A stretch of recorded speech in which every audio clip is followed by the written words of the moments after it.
সুন্দর একটা প্রোগ্রামে আমাকে ইনভাইট করার জন্য আমাদের সাথে এবং আমাদের মাঝে উপস্থিত আছেন অত্র প্রতিষ্ঠানের চেয়ারম্যান মহোদয় এবং এই এলাকার ধর্মমূল্য খুবই বিখ্যাত একজন ব্যক্তি যার সম্বন্ধে আমি শুনেছি, দেখাও করেছি, কিন্তু খুব ক্লোজ আজকে হতে পারলাম।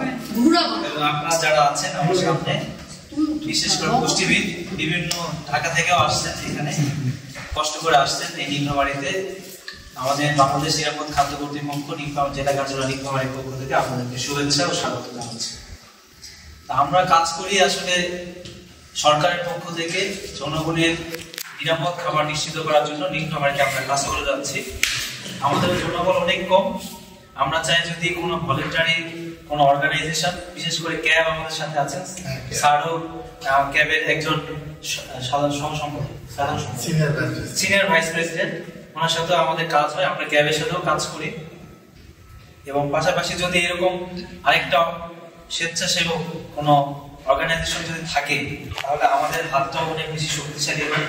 আর বিশেষ করে এই সেক্টরে, ফুড সেফটি সেক্টরে আসলে দরকার হলো টেকনিক্যাল, নন টেকনিক্যাল ব্যক্তিরা দেখা গেল যে একটা আম দেখেই বলবো যে এটা ভালো না, এরকম আমরা দেখি টনকে টন আম তারা নষ্ট করতেছে, কিন্তু এখানে আসলে বৈজ্ঞানিক ব্যাখ্যা কি এটা কিন্তু দিতে পারে না।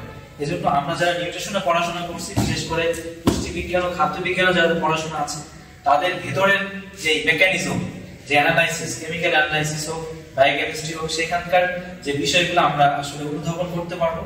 এক পাশাপাশি ফুড সেফটি এনশিওর করার জন্য আসলে টেকনিক্যাল লোকজন দরকার, যাতে নিরাপদ খাবার পায়, এটাই আমরা এনশিওর করতে চাই। এজন্য আমরা এগিয়ে আসবো। আশা করি আপনারাও আমাদের পক্ষ থেকে যতটুকু করা সম্ভব, আপনাদেরকে যে কোনো প্রোগ্রামে ইনভাইট করা, সেখানে মানুষের কাছে পরিচিত করা এবং আপনাদেরকে কাজে লাগানো, যতটুকু আমার জুরিসডিকশনের ভিতরে আমার এই সরকারের যে আইন, যে নিরাপদ খাদ্য আইনের যতটুকু পরিধি আছে, এই পরিধিতে আমি চাইবো আপনাদেরকে যুক্ত করার জন্য। এবং আবারও বেশি কথা বলবো না, স্যার আছে, আবারও আপনাদেরকে অসংখ্য ধন্যবাদ এরকম একটা প্রোগ্রামের আয়োজন করার জন্য এবং আমাকে ইনভাইট করার জন্য। যদিও আমি খুবই ক্ষুদ্র একটা মানুষ, এরকম প্রোগ্রামে আসলে ইনভাইট পেয়ে আমাকে খুবই আনন্দিত মনে হচ্ছে। আর সবচেয়ে বেশি ভালো লাগতেছে কারণ আমি এই লাইনে, আমি নিজেও একজন নিউট্রিশনিস্ট, হয়তো প্র্যাকটিস করে না, কিন্তু আমার পড়াশোনা একজন নিউট্রিশনিস্ট হিসাবে। এজন্য আসলে নিজের যে আর একই পথে লোকজনকে পেয়ে আমার আসলে ভালো লাগছে, আরো বেশি ভালো লাগছে। স্যারের সাথে আসলে একসাথে আমি কোর্স দিয়ে আসতে পারছি এবং এই প্রোগ্রামের যারা আয়োজন ছিলেন কষ্ট করে এত সুন্দর একটা প্রোগ্রাম আয়োজন করেছেন, এই প্রোগ্রামের আয়োজনকে আমি অসংখ্য ধন্যবাদ জানাই।